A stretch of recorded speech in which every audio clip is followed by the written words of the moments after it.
우리 삶에는 실용적인 도구들이 참 많습니다. 그런데 도구를 그에 맞게 사용을 해야 하는데 다른 데 이용하는 사람들이 있습니다. 한국에도 육절기 사건이 있었죠. 오늘 소개해드릴 사건도 도구에 관련된 사건으로 이 우드치퍼에 관한 사건인데 우드치퍼는 나뭇가지 등을 분쇄하는 기계입니다. 헬렌은 친구들에게 나한테 무슨 일이 생기면 절대로 사고라고 생각하지 마 라는 말을 남겼었습니다. 이 말을 했던 헬레니스는 정말 매사 열심히 사는 사람이었습니다. 그녀는 덴마크에서 외동딸로 태어나 영국에서 대학을 다니고 프랑스에서 유모로 일하다 항공사에 취직을 했죠. 4개국어를 하니 머리가 똑똑한 것은 말할 것도 없고 성적도 우수했으며 밝고 다정해 친구들도 많았습니다. 팬 아메리칸 항공사 마이애미 승무원으로 일하며 1969년 비행기 조종사 리차드를 만나게 됐죠. 리차드 크래프트는 성공한 아버지로부터 태어나 뉴욕에서 자랐습니다. 그는 왜 그런 사람 있지 않습니까? 내가 하는 것에 비해 욕심이 많은. 리차드는 학업에 큰 뜻이 없었고 아버지가 성공한 사업가이다 보니 그것에 기대를 했습니다. 그런 그가 뒤늦게 재능을 발견하는데 해병대에 입대 후에 자신이 비행의 소질이 있다는 사실을 깨닫게 됩니다. 그 뒤로 CIA 에어 아메리카에 들어가 해외 여러 곳을 돌며 작전을 수행했습니다. 리차드는 헬레를 만났을 당시 이미 약혼자가 있던 상태였지만 헬레와의 만남을 멈추지 않았죠. 주변 사람들에게 리차드의 평소 행실, 그러니까 입에 욕을 담고 사는 리차드의 그런 행실에 이미지가 좋지 못했는데 그런 그를 만나는 헬레를 굉장히 안타까워했습니다.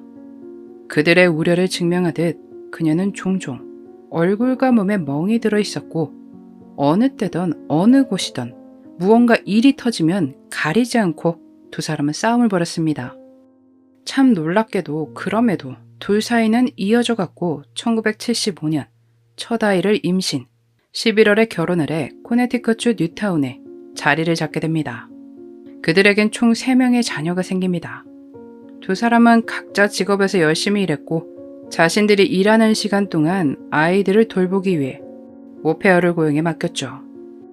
아이들도 3명까지 낳고 나름 행복한 시간을 보냈던 것 같은데 그러나 그 시간도 그렇게 길지 않았습니다.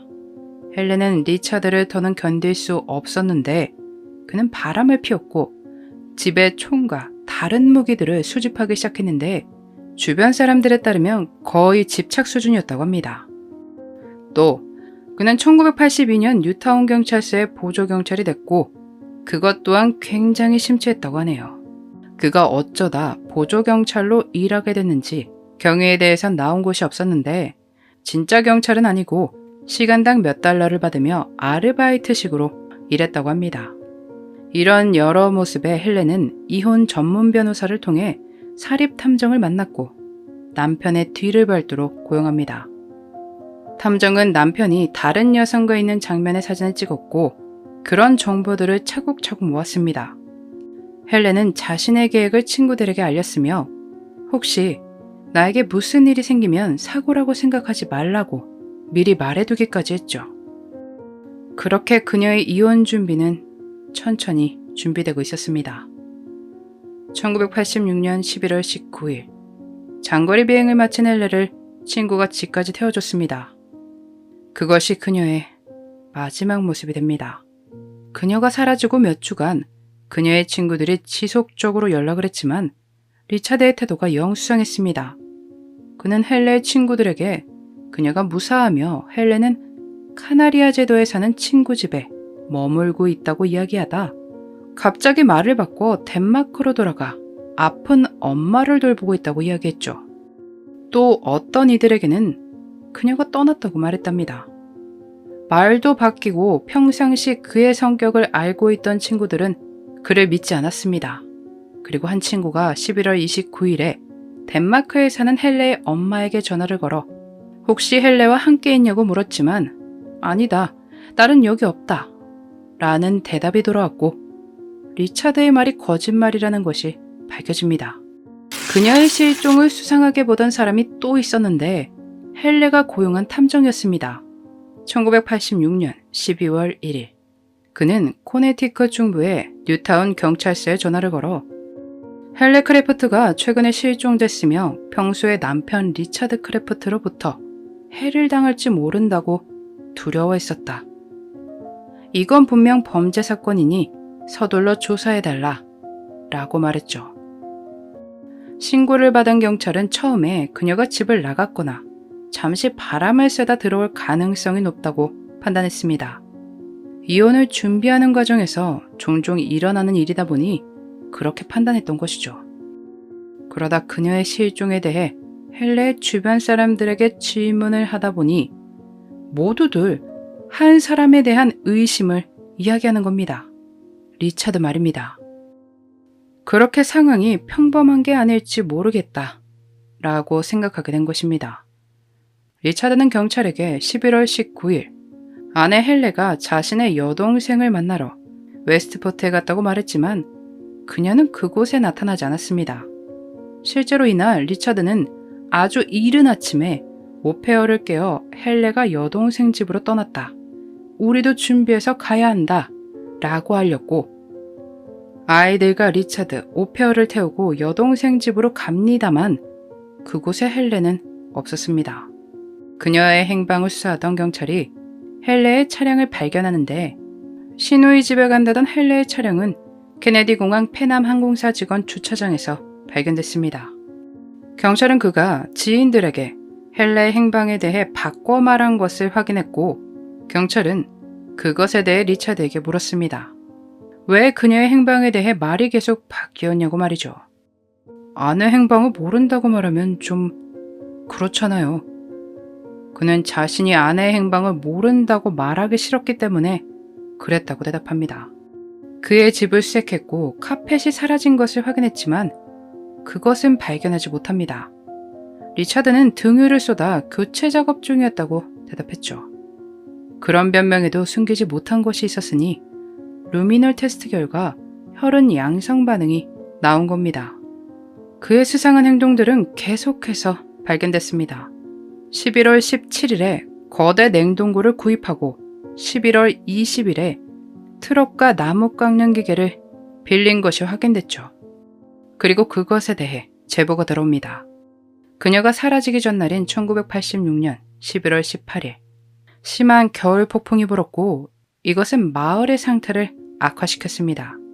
나무와 전선이 쓰러졌고 길이 미끄러운 것은 말할 것도 없었죠.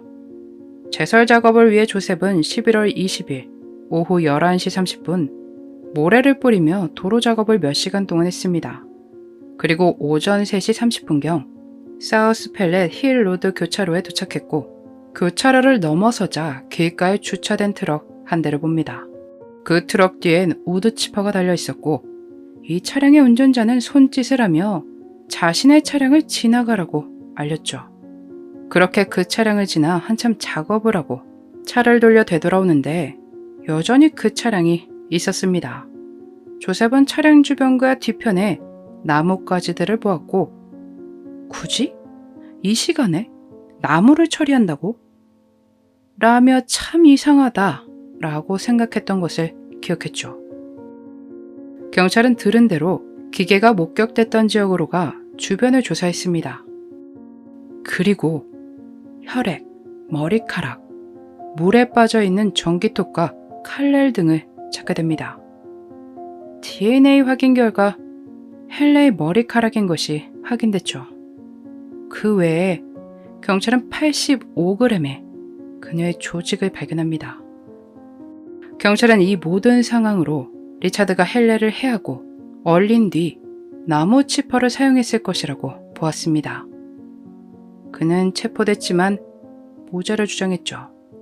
리차드는 거짓말 탐지기 테스트를 통과하지만 이것은 증거로 채택되지 않았습니다. 그는 형이 선고되기 전 사람들이 자신의 감정에 대해 말한 것에 대해 이렇게 말을 합니다. 내 감정 결핍에 대해 많은 말들이 도는데 나도 다른 사람들과 같은 감정을 가지고 있다. 라고 말이죠. 하지만 그렇게 말한 사람이 재판이 이루어지는 동안 자신이 저지른 범죄에 대해 뉘우침이나 죄책감은 보이지 않았습니다. 그렇게 그는 체포되어 1990년 헬레를 해한 혐의로 50년의 징역형을 선고받습니다만 코네티컷 법에 따라 일가 행동에 대한 보상으로 형량을 줄였고 2020년 1월에 석방되어 자유롭게 일반인처럼 살아가고 있습니다.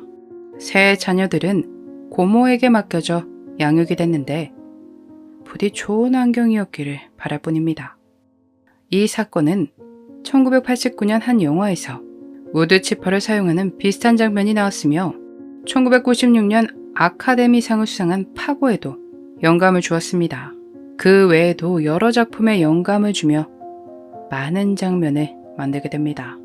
씁쓸하지만 이 잔혹한 사건이 사람들에게 회자되어 리차드라는 범죄자가 잊히지 않았으면 하는 마음도 있습니다. 너무 잔혹한 사람인데 일반인처럼 누군가의 옆에서 웃으면서 지낸다는 게 말이 안 되니 말입니다. 이혼의 시기가 조금 더 빨랐더라면 이런 상황은 벌어지지 않았을까요?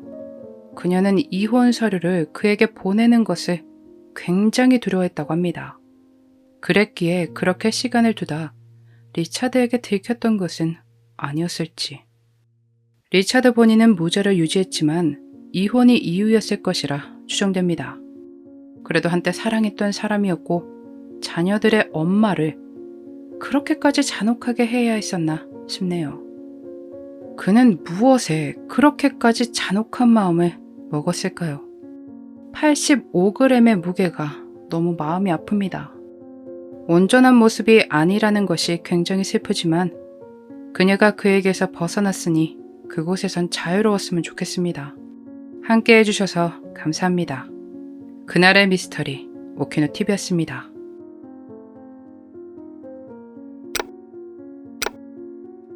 마지막까지 시청해주셔서 감사합니다. 좋아요와 구독은 저에게 큰 힘을 줍니다.